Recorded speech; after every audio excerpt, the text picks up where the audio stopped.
Good afternoon. It's the last session of the day. I hope we all still have a lot of energy because we have a tremendous amount of information to show you, a great presentation. And without further ado, I think we'll just roll right in. Robert Bowditch, our performance tools guru. Thanks, Godfrey. Hi, my name is Robert Bowditch, and I'm a member of Apple's Developer Tools group where I'm responsible for the performance tools. What I'd like to do today is tell you something about the tools and give you a quick introduction to them. Now, why are we giving this talk? Now, I'm sure all of you have great apps that you're ready to ship at Macworld New York in just about 2 months. And hopefully they're all pretty much feature complete, right? Thank you. So that means that you've got about 2 months to go, and you should probably be concerned a little about now about whether your applications actually perform as well as you want them to be performing. And more importantly, that they're performing well enough so that your customers also think they're good. And therefore, hopefully you're going to start using the performance tools to actually track down performance problems and make your apps as good as they possibly can be. What I'll do is I'll show you those tools. So what you should hopefully learn today is, first of all, you should find out that we actually do have some cool tools available. Secondly, you are going to see me go through a sample program and actually find some performance bugs in it. So we're going to do some real-world examples. And hopefully you can take that home and get so excited about these tools that you're actually going to go in and dive through them. I'm not going to do I'm not going to do a tutorial. I'm not going to go through in detail of, well, you pull down this menu and you press that button and this is what it shows. I'm really going to show you what you can gain out of these in hopes of exciting you enough that you're actually going to go off and play with these yourself. Hopefully some of you will be playing with them as I speak. If you've got questions about the frameworks, about what you should be doing in your Carbon programs to make them more efficient, I am not going to answer those sorts of questions. I am not the right person to answer those, and I would probably be telling you the wrong stuff. In those cases, you want to go to the framework talks or look at them on DVD. So for example, the Carbon talk that was at 1 o'clock was absolutely, or 2 o'clock, was absolutely wonderful. Go take a look at that if you write Carbon apps. The Java talk was really good about Java performance as well. So just a quick summary. So what are the possible causes of poor performance? On a Mac OS X system, one of the most obvious is excessive use of memory.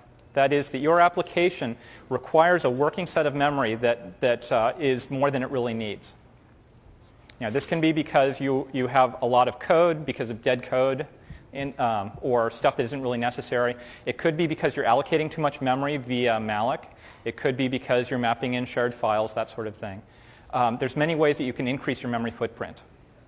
A second way that you could be affecting performance is if your application is causing too much, is basically using the CPU too much, executing too much code. A third way is that you might not actually be doing anything. You may be waiting for something to happen, such as going off on the network or going out to the disk. So we have both the case of doing too much and doing too little. And finally, there may be cases where in graphical application you may be doing too much drawing, and therefore you're doing too much computation, you're using memory, you're talking with the window manager, and everything slows down. Almost all of these problems eventually turn into memory problems on Mac OS X because all of them have some connection with how much memory is in the system and what memory is being touched. And the problem is that as soon as the memory footprint of your application and of the rest of the system becomes larger than you actually have physical memory, we have this wonderful thing called virtual memory. And it just sort of gives you extra memory.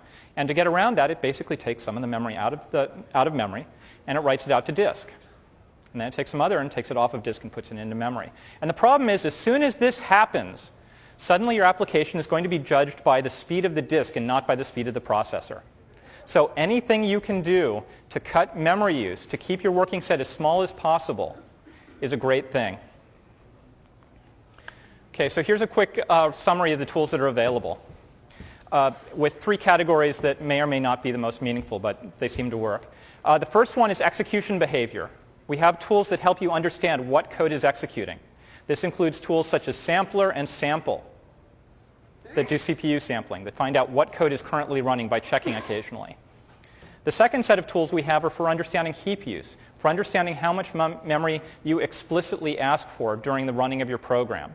These include tools such as malloc debug as Object Alloc, which is a tool for understanding Objective-C and Core Foundation use, and the command line tools heap, leaks, and malloc history. Malloc history is particularly cool because you can actually tell it, hey, in this process, I've got a buffer that starts at this address. Where did I allocate that? And it'll actually tell you. It'll give you a call stack saying where that came from. Finally, there's a set that I call system state because I don't have a better way to describe them. These include tools for helping you do drawings, such as Quartz Debug. It includes tools for understanding how you use system calls, such as SC usage, or file system calls, which is FS usage, as well as programs like top, which gives you sort of an overall state of the program of the machine, or VM map, which will tell you how virtual memory is laid out for a specific process. Okay, so how are we actually going to look at the performance tools? What we're going to do is, well, we're going to do public embarrassment. We are going to rip apart one of my own programs, a little test app that I've been working on called Thread Viewer. And we are going to see if we can find any performance problems that either I put in or that linger from code that I borrowed. Okay. Scott, do you want to come up here and show Thread Viewer? Now, the important things to know about Thread Viewer is that, first of all, it's a small Carbon app.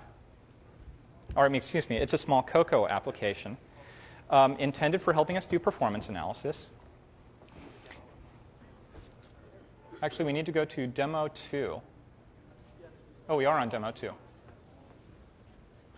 And what we can do with Thread Viewer is, as Scott just did, we can say, hey, I want to look at a specific process, in this case the doc. And what it does is it shows us a running timeline, showing us what's happening with specific threads in that task. So for example, we can see here that doc uses two threads. The one on the bottom is the main thread. The one above is a secondary thread that's helping do computations. Now, the little blocks there represent 50 millisecond intervals in the life of that process. The green represents that doc was running during when it was examined. The yellow indicates that it had been running in the last 50 milliseconds, but it wasn't currently running. The gray indicates that it's blocking. It's waiting for something to happen. The light green and light red are waits also. The green means that it's waiting in the run loop, waiting for something interesting to happen. The red indicates that the program was waiting on a lock. Now, exactly what ThreadView does doesn't really matter, except to understand the pretty colors. The important thing to see is that this is a somewhat realistic program, and that you can use it to examine other programs. So, actually, was there anything else I wanted to say on that? Yes. So, what's wrong with this? Any comments? Does anyone see anything that looks obviously wrong with this program?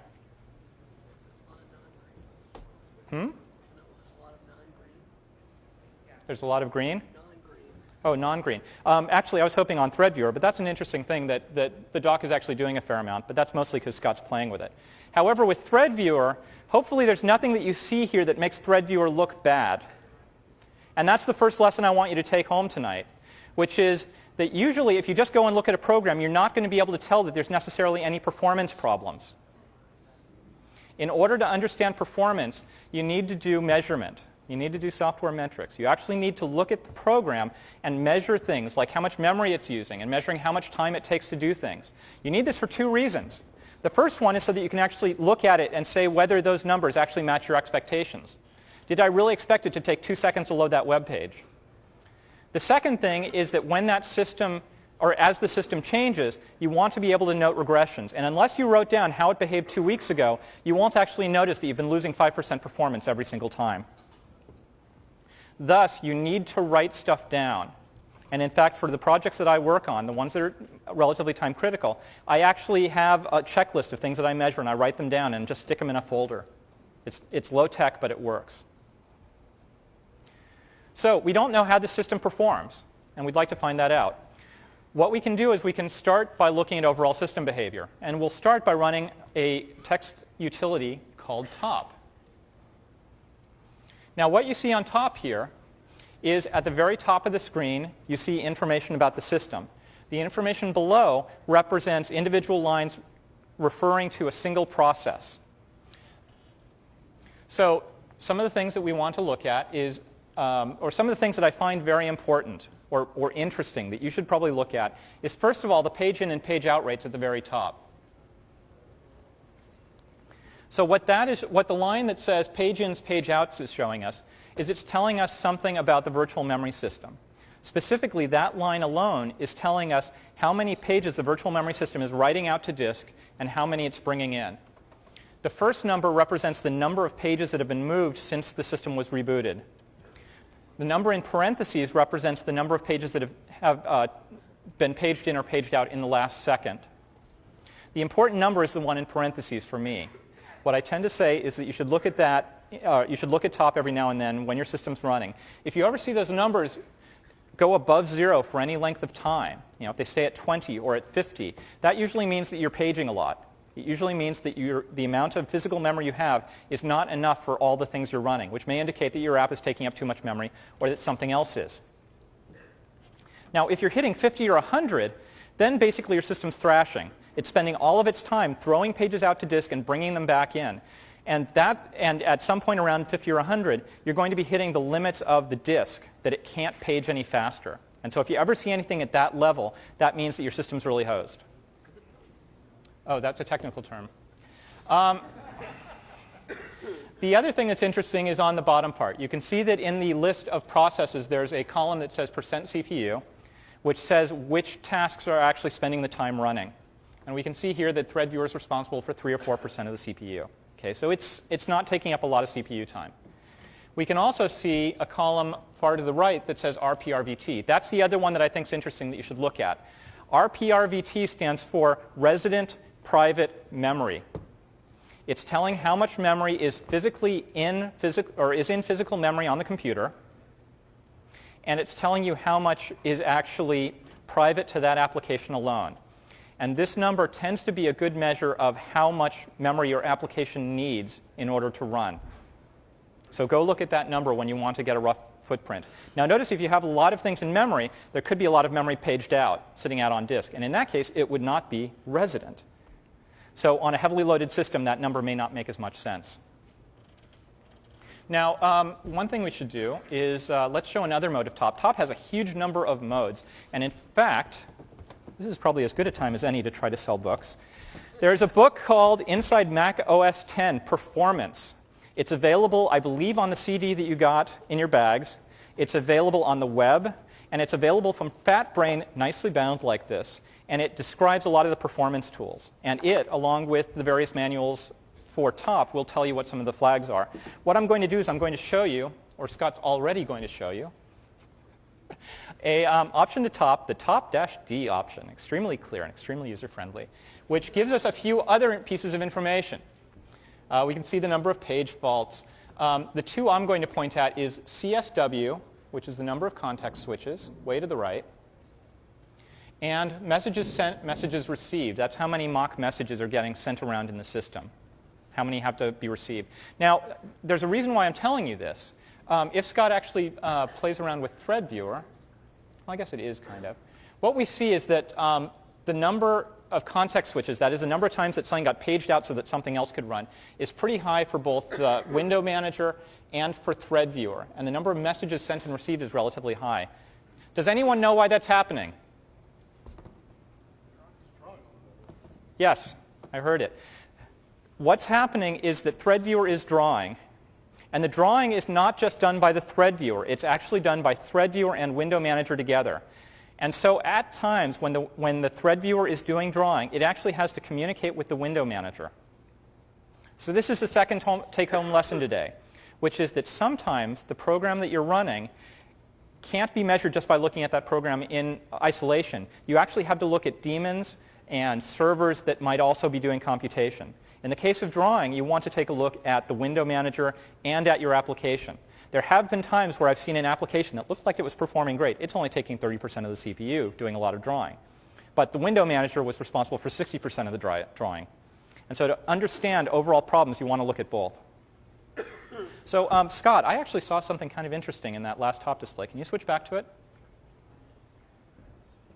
OK. So does anyone see anything interesting in this display for ThreadViewer? Well, we don't know that it's leaking. What we see is it looks like maybe there's a reason why we're doing that. Maybe it's intentional, but we're seeing the amount of resident private memory growing. At least I think it's growing, but luckily top has this little plus there and it actually says how much memory is going. So it seems to be going up and it's using 37 megabytes of memory. This looks suspicious. Let's see if we can track down that problem. So one thing I can try to do is I can try to prove that it's actually growing. Yes, I know that seems kind of silly, but let's try it anyway.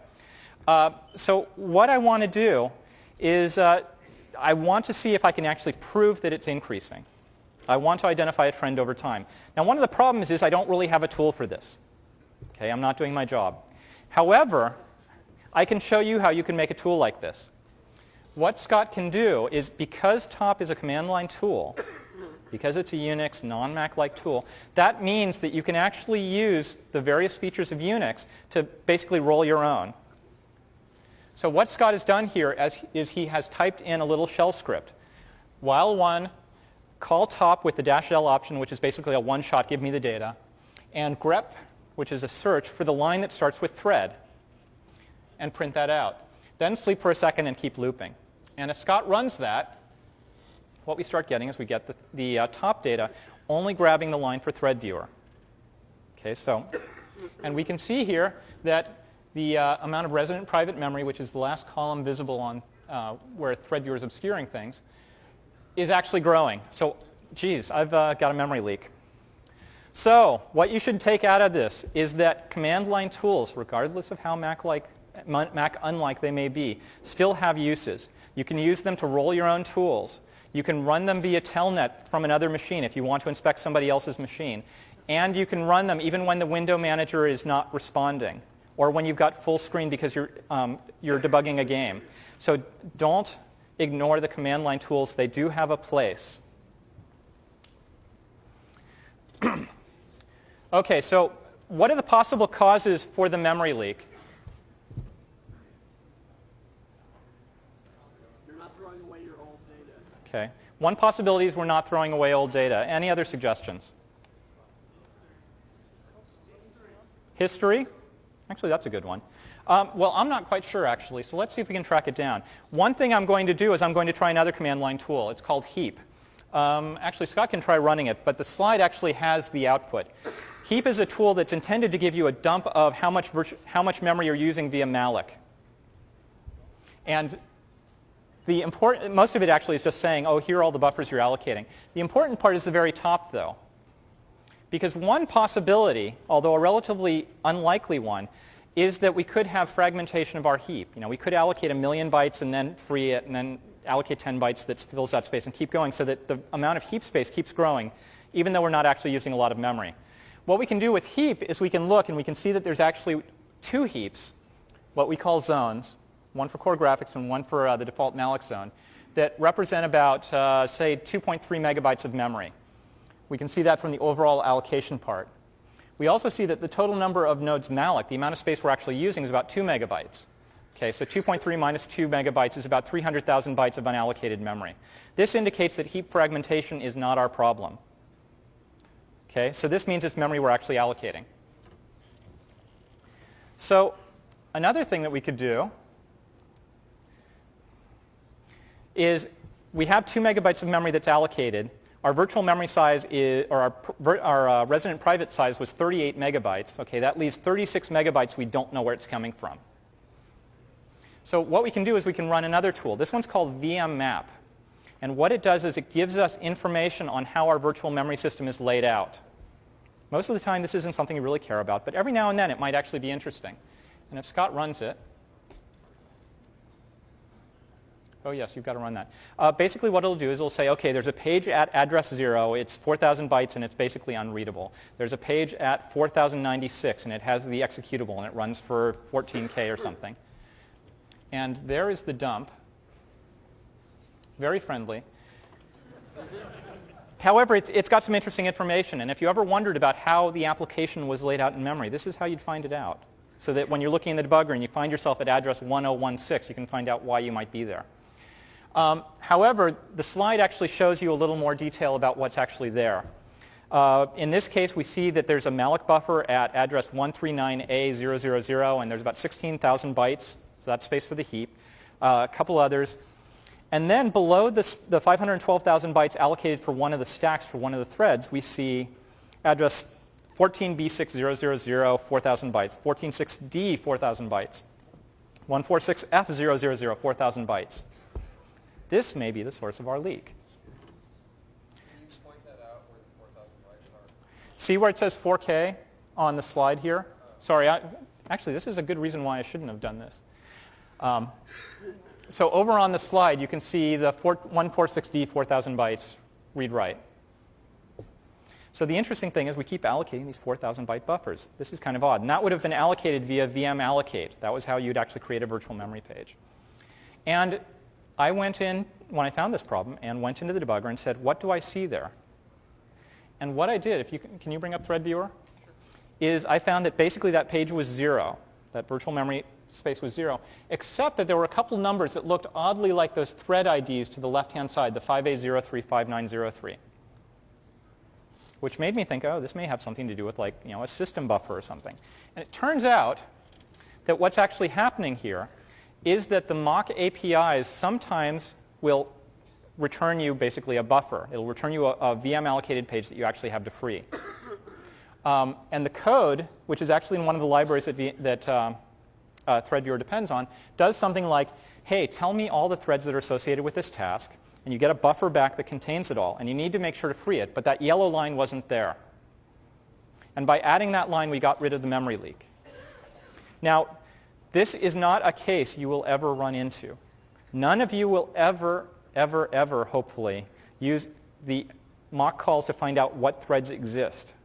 Now, this is something I'm doing as a performance tool.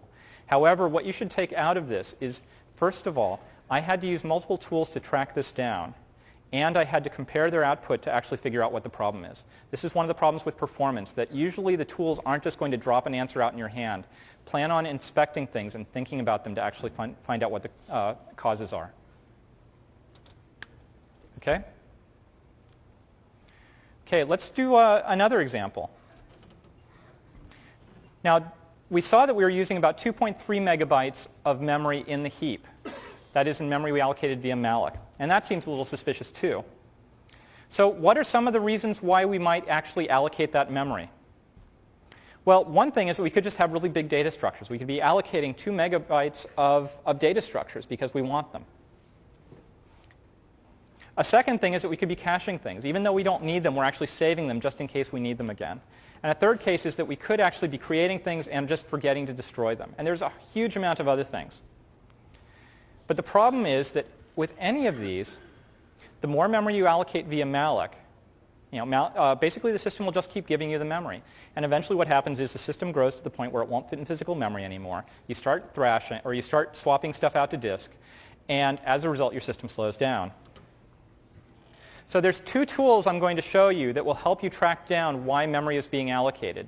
The first one's called malloc debug, and it tries to show you via a call graph where memory is allocated so that you can track down the big allocations. The second one, called object alloc, tries to refer to things according to how many objects exist. So we'll start off with malloc debug, and Scott can bring that up. What we do with malloc debug is we select an application, and we can launch it. And Scott can connect and say, OK, I want to look at the doc. And we get our little thread viewer. And now Scott can go back to malloc debug and hit the update button. And we find out that to get to that point in the code, we needed 2.6 megabytes of memory. Now, thread viewer isn't that complex, so this seems a little suspicious to me. Now, like I said, malloc debug works off a call graph. So what it's doing is it's showing the various functions that were called. So for example, Scott can start clicking on start, which is a secret function in the runtime, which you don't need to know about. But start at main. Okay, so main is the top of our program. And the number to the side of that, the 1.3 megabytes, represents the amount of memory allocated by main and everything below it, by all the functions it calls. The rest of the memory is allocated on a different thread that isn't started at main. That's why you don't see it. And what we can see is to the right of main, 1.3 megabytes of memory was allocated in NS application main, And 10,000 bytes was allocated in calls to allocate unneeded buffer. Both of these were called directly by main, and if you went to the source code, you see that. OK, NS application main, you don't need to worry about that because that is the root of the Carbon or of the Cocoa framework, and that's how you get it started. So of course there's going to be a lot of memory allocated.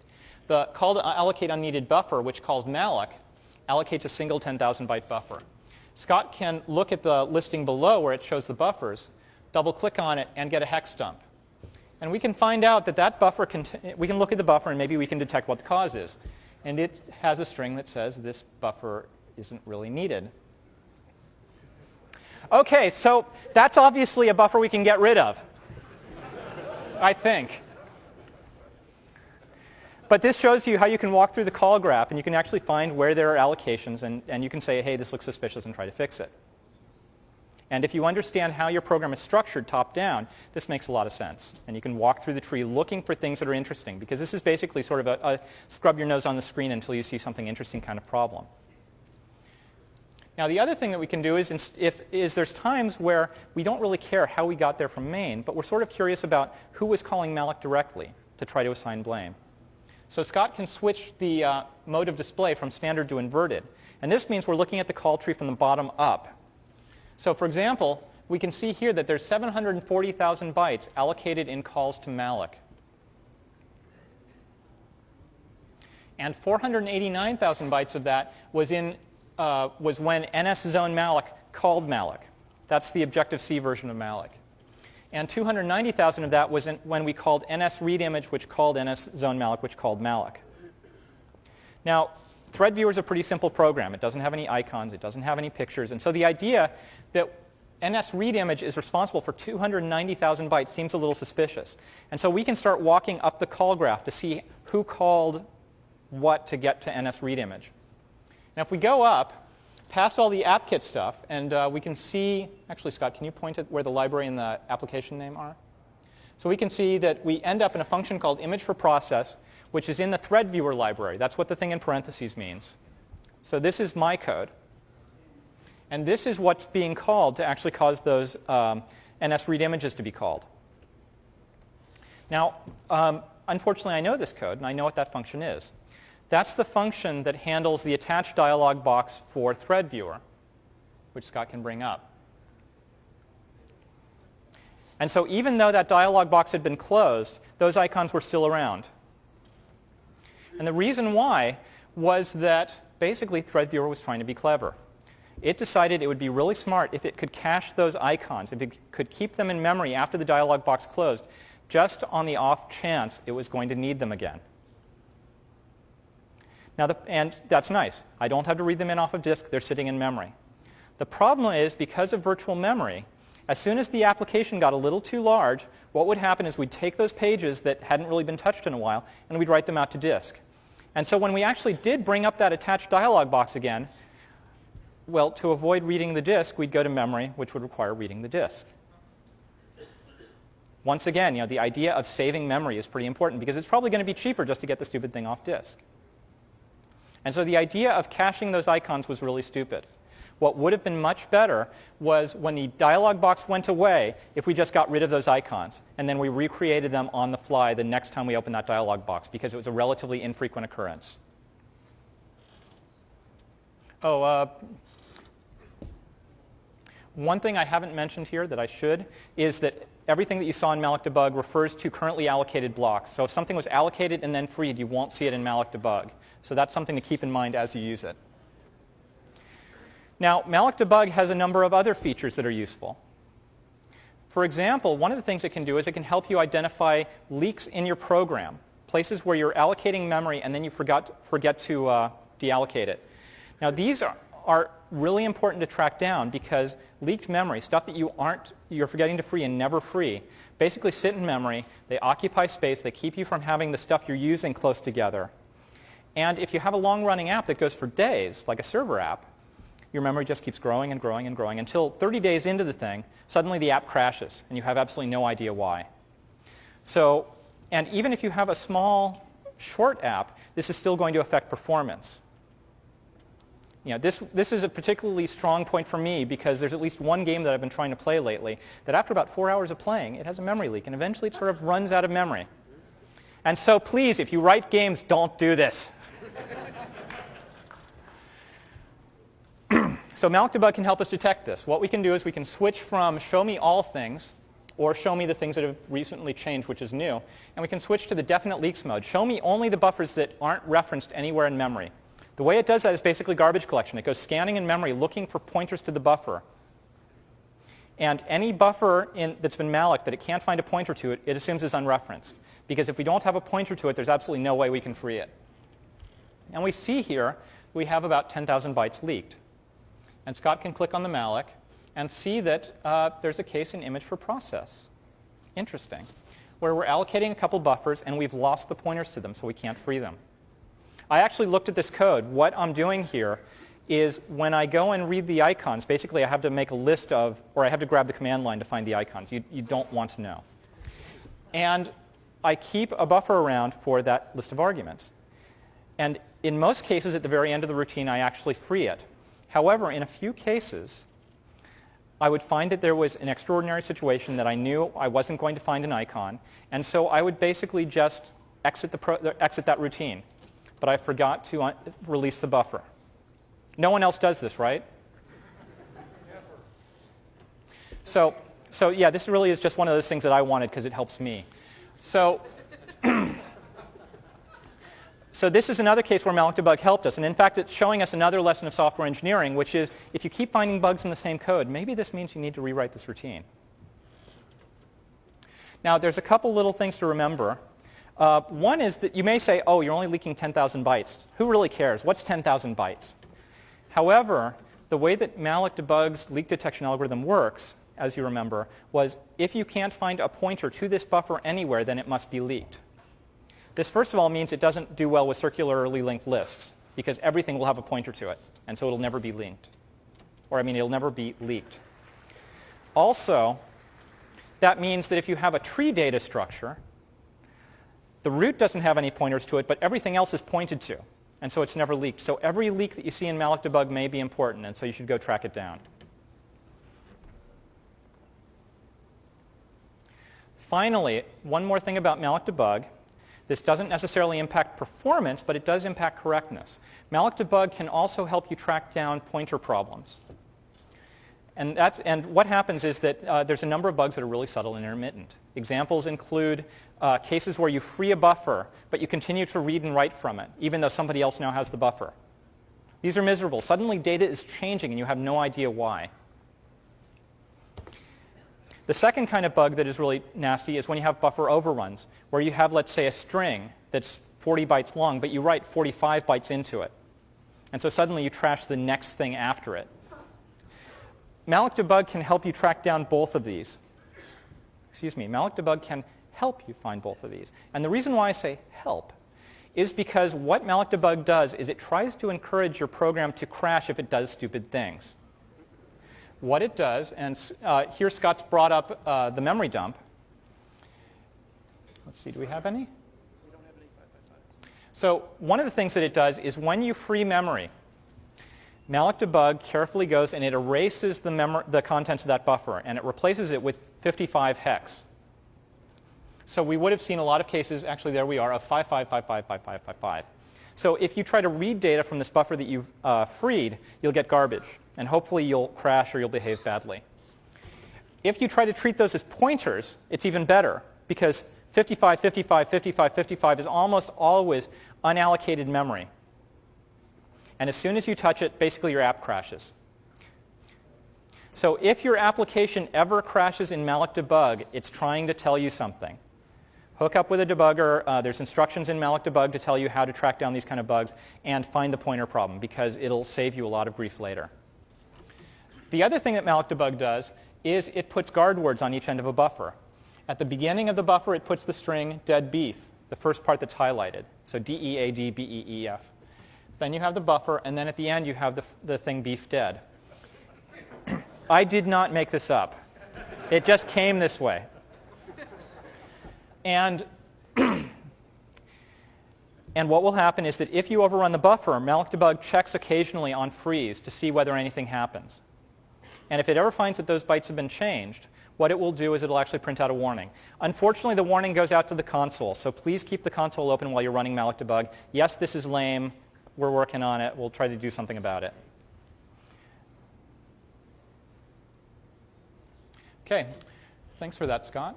The second tool I'll show you is called ObjectAlloc, and it's intended for helping you understand how many objects you have rather than where they were allocated. Specifically, it's mostly useful if you're doing Objective-C work or if you're doing Core Foundation. What we can do is, again, select an application. In this case, it doesn't understand bundles.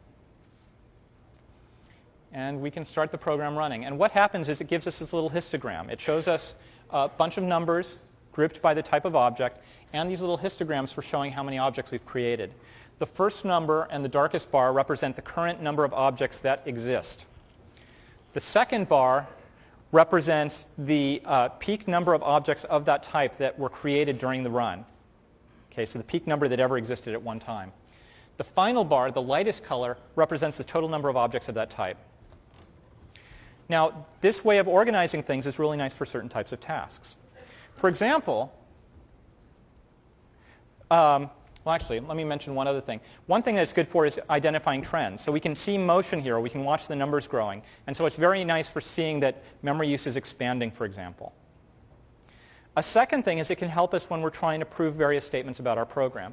So for example, the thread viewer display basically keeps sampling the application, finding out information about how it's currently running, and throws those on the right-hand side of the display. Okay? The information that scrolls off the left disappears. And the way that's done is with a data structure called a thread data. And what happens is the new thread data get put on the right side of a big array. And when the information becomes out of date because it's scrolled off, they get thrown off on the left-hand side. And hopefully the objects are destroyed. So one bug I could really imagine doing is that I could be forgetting to delete them correctly, resulting in the number of thread data growing without bounds, and eventually my system performance would degrade. So we can prove that. And Scott has actually done this. We can actually we can find thread data in ObjectAlloc's display and see how many objects we have. And what we see here is that the current number of thread data objects varies. It goes between about 45 and 55. The peak number was 62, but we noticed that the total number is about 1,400 and growing. So this implies to me that I actually did this correctly. So this isn't a bug. We're keeping the correct number of objects in sort of our ring buffer, throwing new items on the right-hand side and pulling objects off the left. So ObjectAlloc has been able to help us prove that. One other thing. How many of you are Objective-C programmers or are interested in being Objective-C programmers? OK. As you do test code, make sure you use ObjectAlloc, because one of the things that it's really great at, that you may have seen when we actually brought up the attach panel, is that you can tell it to keep track of every single time that you retain or you release a data structure. Basically, Objective-C has reference counting, and it only deletes the object when you haven't retained it anymore. And so if you have a program, you can figure out whether you're actually destroying objects correctly. And if you're not, you can find out when you retained it one too many times to keep it around in memory. So use ObjectAlloc, especially on the example code. Thank you, Scott. OK, so that's memory. The third case of performance that we might try to track down is what code is executing. Now, there's a number of ways that we could be using too much CPU. We could be executing code that we don't need to, either that it's dead code or that it somehow is not really doing a value, calculating a value we care about. We could have an algorithm that's much more expensive than we ever expected, something that's, let's say, a quadratic, an n-squared algorithm rather than linear. We could have cases where there's some operation that's much more expensive than we thought. One example that was pointed out in the carbon performance session was that now that we have home directories that could be out on an NFS server, when you go and get your preferences, you might be going across the network. And so something that may have been a really quick grab that from the disk kind of operation suddenly may take seconds to actually get a result back. And so you may not have expected that certain operations would be as time-consuming as they are. As you may have seen in Avi's keynote, there's also the problem that you may be checking for events by polling, by constantly checking and seeing where the mouse is, for example. rather than waiting for something to happen and having the system say, hey, by the way, something changed. In general, the normal way that you solve this kind of problem is is basically track down the biggest problem, track down the most expensive routine, because if you can cut the CPU cost of that biggest routine, if you can make it faster, you're going to improve the performance of your system as a whole. So don't try doing the little things, try doing the big things first. So what we'll do is, if we want to try to improve performance, what we want to do is find the expensive calls, improve them. The tool for doing this, or at least one of them, is called Sampler, which Scott has just brought up. So with Sampler, we can select an application, or we can connect to something that already exists. And what we can do after running it is start sampling that. And what sampling means is that we stop the program occasionally and ask what's going on. So every 20 milliseconds, we stop the program and we say, where are you executing? And we get basically a stack backtrace.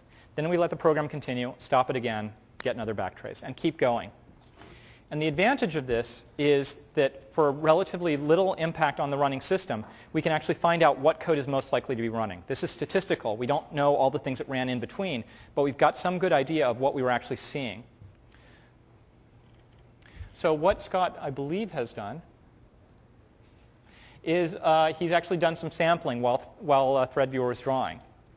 So let's see if we can find out what ThreadViewer is doing when it's running.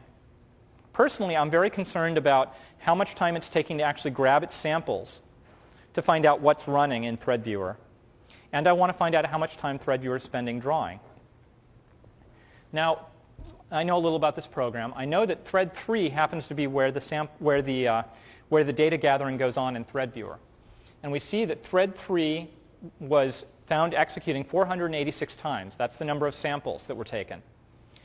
All of those samples occurred in the function pthreadBody, which was calling sample threads, okay, which is my code.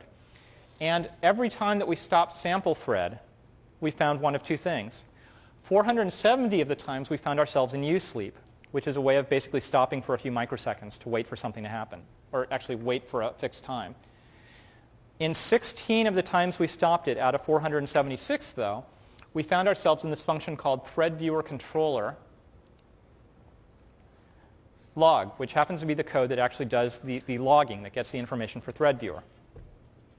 And if we look at that, we find on the far right a sample stack, and we find out that most of the time was actually doing what's called sample once all threads, which is getting the stack backtrace, which ThreadViewer can actually display.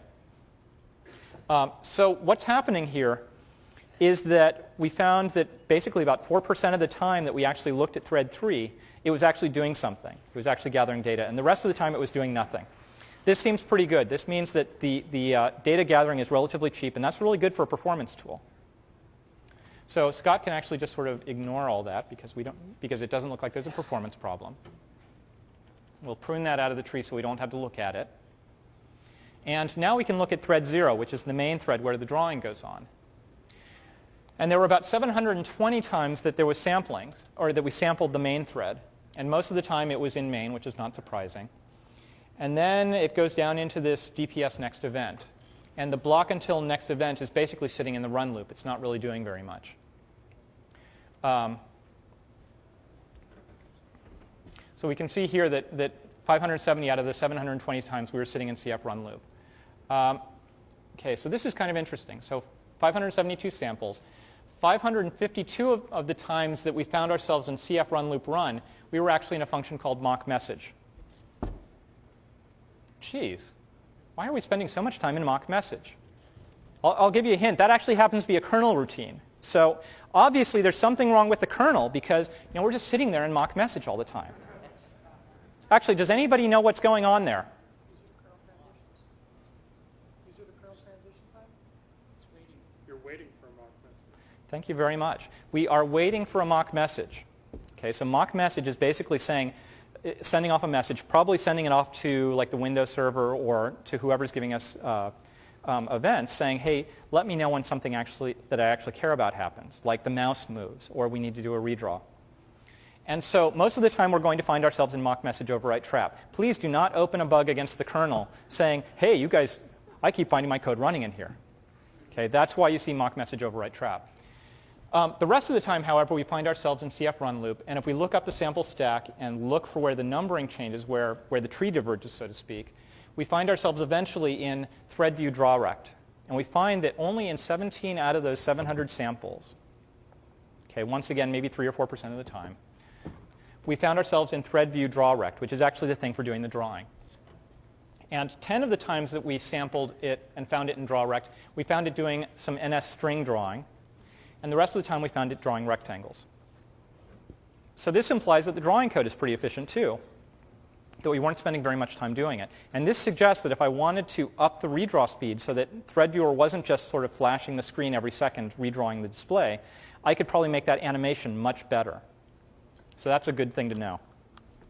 Okay, so we didn't find a bug, but we learned something about how how we could improve this application. So one other thing, as I said, this is sampling. There are a few other tools for helping you out. There's a tool called Sample, which gives you similar data. That's a command line tool that's really good for finding out why the machine is hanging, for example, or why an application is stuck in a loop. You can actually run Sample and get a stack backtrace. The other tool that you may want to know about is gprof. That's the standard Unix profiler. We actually have that on our system. It generates a text report saying, here's the code that's running. If you want slightly more accurate data, gprof is a better way to go. However, it requires you to recompile your program. Sampler, malloc debug, and the others don't require you to do recompiles, and so they're much easier to use. Now, another way that we could be having performance problems is if we're using the disk badly. That is, if we are trying to read the disk at the wrong time, and so on. In the Carbon session, they actually went through how important it was not to try to do disk accesses, for example, when you're doing drawing, because of the possibility of blocking and slowing down your drawing. And also to minimize the amount of reads and writes you do during application launch, to try to make the application launch as fast as possible. So one thing we can imagine is trying to understand how the application uses the disk, what files it tries to access. Now, luckily, there's a really cool tool that will actually help us with this. It's also a command line tool, and it's called FS usage.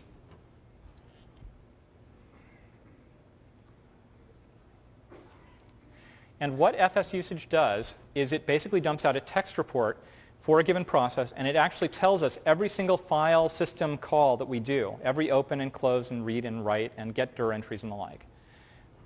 Now, it has to be run as root because it's actually a security hole, because you could, in theory, find out what other people are doing with it.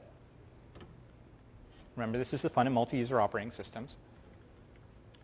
And Scott did not expose his password, unlike me in a previous demo. And what we get is we can say FS usage for thread viewer. And we can see the reads and writes. And in fact, we can find the name of the file. We can find in the far right column the amount of time it took.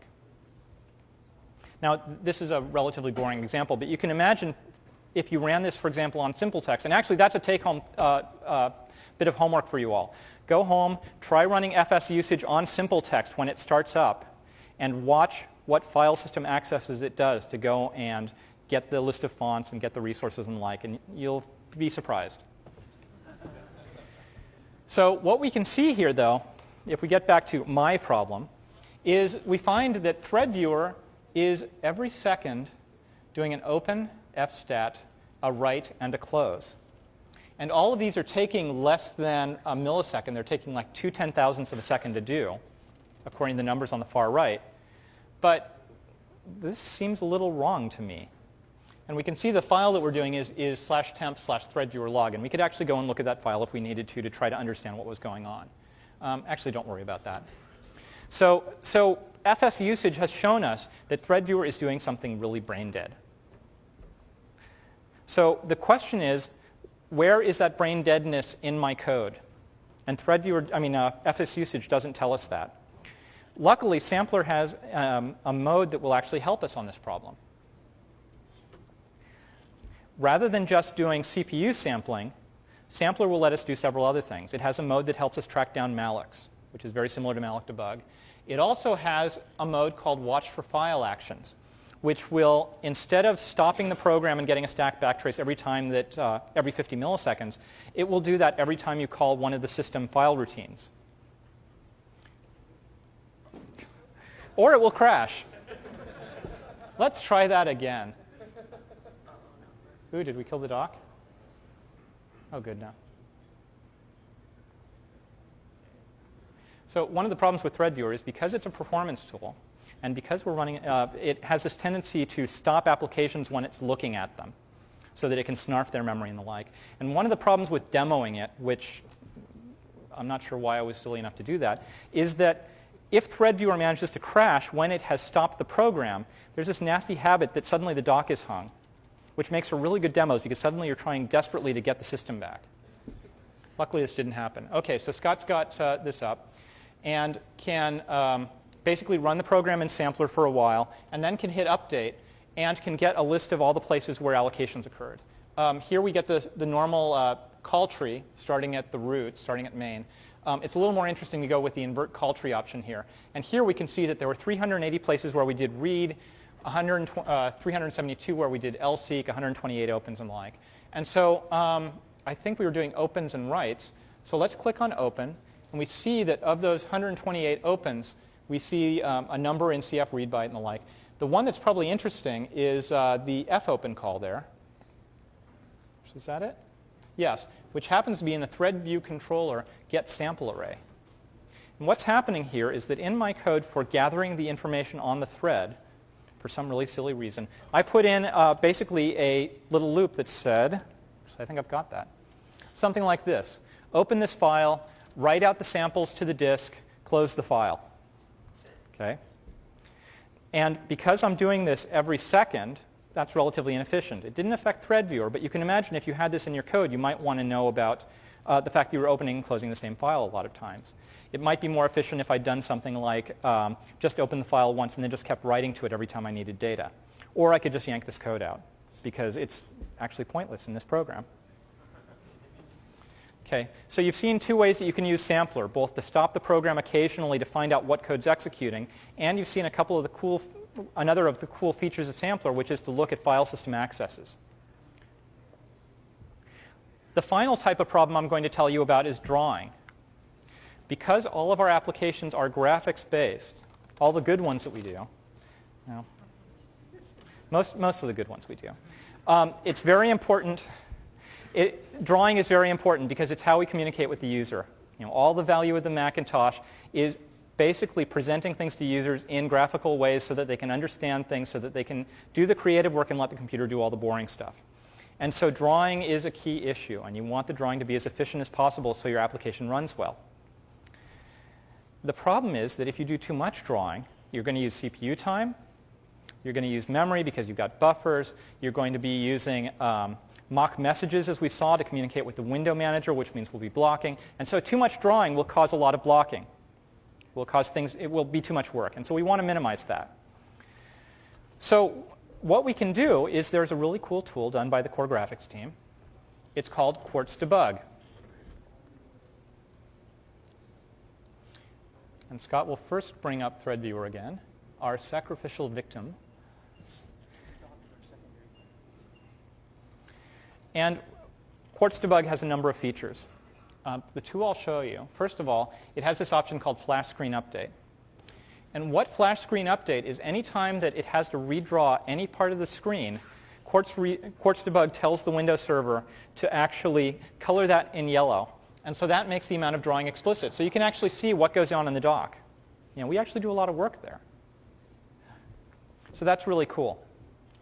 And so if you had some case where, let's say, during the same drawing cycle you were redrawing the same thing twice, this would be a way to tell. Another thing it points out is that the way that I handle the drawing in Thread Viewer is that I just erase the entire portion that I'm animating and redraw the entire thing. Maybe it would be more efficient if I actually just redrew the parts that changed every time that I got some new samples. Oh, there's a really cool feature here I forgot to show you. One of the things that you can do with Thread Viewer is that if the program has something interesting there, you don't want it scrolling off the left. And I don't have history because I've forgotten to add that. So what you can do is you can press that pause button. And the pause button stops the application that I'm looking at, in this case the dock. And it also stops the sampling because the program's not running, so I don't need to gather any data. Uh-oh. However, someone wasn't very bright. And when he implemented the pause button, although he pauses the sampling, or the thread data gathering, he didn't bother to stop the display. And so the display that was on a timer so that every second it would cause a redraw gets redrawn every single second. And so this is a bug that would be extremely hard to track down in any other way. It would be very hard to see that when you hit the pause button, this happens. And if you're using a tool like Sampler, even with that, you might not realize that the reason you were calling drawRect was because you'd forgotten that bit of logic. The nice thing about Quartz Debug is it makes it easy to perceive the drawing problems. It makes it direct. And so you can immediately see what the problems are. And so this alone is a wonderful feature. Now, another feature in Quartz Debug is what's called Show Window List. And this tells you what the window manager thinks all the windows it knows about are. And as we can see, there are actually about 6 windows that are part of Quartz Debug, even though only one's on the screen. So ThreadViewer actually has 6 windows open. Some of them are off-screen. Some are actually, one is appearing. And the problem is that every single window we create, whether it's an off-screen window, whether in this case some of those are actually windows that we created via Interface Builder that are just not appearing until we actually bring them up, all those windows need to have space in the window manager. And so they occupy memory and thus contribute to our memory footprint and contribute to the chance we might be swapping. Once again, this is something you may not know. You might not realize how many windows you actually create. And therefore, Quartz Debug actually gives us a way to find that out. And it tells us exactly how many windows we've created. And so now I could go in and I could try finding out exactly which each of those windows was. And in the case of dialog boxes, make sure I only create them when I actually need them, as opposed to keeping them up all the time. Okay, I didn't go through all the tools today. There were a couple that you may want to examine on your own. The first one is called SC usage. It's somewhat like FS usage, only it looks at some of the system calls, like get time of day or mock message. And it'll tell you how many calls you're making to that. And you may find some interesting behavior that you didn't expect in your system. Secondly, there were a number of tools I didn't mention about heap use. So for example, we saw a little about heap, but the idea of being able to get basically a text output describing all the buffers you've allocated may be interesting to you. And so that may be useful. There's also a command line tool called leaks, which is like the leak detection in malloc debug. Its leak detection algorithm is actually a bit better than malloc debug's. It'll actually find any buffers that aren't referenced from things that are reachable from well-known spots, so to speak. It'll actually find groups of data structures that are leaked. And so it's actually more useful. There's also a tool called malloc history, which I mentioned earlier, that will actually help you identify for a given allocation, for a given address, like 0xe1c04, who is responsible for that, who actually allocated that block. So if you're in the debugger and you find something interesting, you could actually look at that. There are also a couple tools for understanding how your application is running. So we saw Sampler. Sample is the command line equivalent. And we had a quick introduction to VMMap, which is useful for understanding how virtual memory is laid out in your application. If you're coming over from the 9 side, everything is completely different, and it may be interesting to actually look at that and realize how memory is laid out. As I said before, I was really trying to just tease you, saying these are the cool tools. There are a number of hints that I should stress again, or stress for the first time. The first one is that all these tools have a very nice property, which is that you don't need to recompile your code, you don't need to instrument it, you just run the tools and they work. This makes them much more available. It's very easy to just sort of go in and look at your own app, look at other people's apps. If you're curious about how some of Apple's own applications do disk stuff, you can actually use some of these tools to find out how they're accessing the disk. So that's a big advantage. Take advantage of it. Second, if you're working on Code Warrior and you're using CFM binaries as your output so that you can work on 9 and 10, you need to do a little work to actually get the performance tools to find information in the program, to get the symbolic information. First of all, you need to make sure that you compile your code with the inline traceback table option on. This is part of the code generation settings. And basically this says put the name of the function immediately after the code in the binary.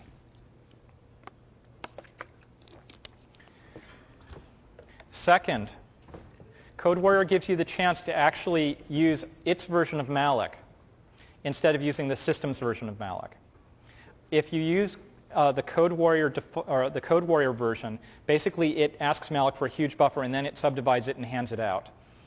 If you do that, then tools like malloc debug, heap leaks, and the like won't be able to help you with memory analysis. So make sure that you actually turn on that option. And unfortunately, I'm not quite sure exactly where it is. Third, Object-alloc, although a nice tool, does have the problem that it doesn't understand what CFM apps are, which is probably not that big a deal because it really understands Core Foundation and Objective-C only. However, if you want to look at it and at least see how many objects of malloc size 20 you have, which it will tell you, you need to actually select the Launch CFM app hidden in the system folder and then make sure that you actually name the application you're running on the command line, just as if you were trying to run the application from the command line. Okay, so that's my presentation for today. As I said, in 2 months, you're about to hopefully all ship your apps at Macworld New York, and you want to make sure that you give the best impression to your customers. So start tuning your code. The primary thing you want to do is cut memory use in all ways. That's going to be the best way to actually make your programs efficient. And so take a look at heap, take a look at how you're using the heap, take a look at how you're using memory, take a look at your private memory use. Also remember that just looking at the program in isolation isn't going to be useful. Make sure to write down some metrics. Measure how much memory you're using. Measure how long common operations take. Decide whether those are appropriate and then compare them across multiple builds so you can note regressions. Also remember that your application is not just your binary, but is also some of the servers that you connect to. And so make sure in the case of drawing to look at both the window manager and at your application. And go out there and please create some great apps. And I'll be looking forward to seeing them at Macworld. Thank you very much. And thank you, Scott. Oh, damn, I forgot I had a slide. If you want more information about these tools, first of all, they're all available on the Developer Tools CD. You've all got a copy of it. Go off and play with them. If you want documentation, all the graphical applications have documentation built in. All the command line tools have man pages online, as standard Unix tools should. There is also documentation in the release notes section. As I mentioned before, there are also books to help you. Inside Mac OS X Performance is a really cool book that talks about how to tune your application. It gives you information from the level of how the system works to documenting the tools, and all of us engineers actually tried to contribute to this. Also, there's a Mac OS X System Overview book. And this is really good for understanding just sort of the overall ideas behind Mac OS X. And we try to suggest that people actually look at this so that they understand some of the terminology. And with that, I will turn it over to Godfrey.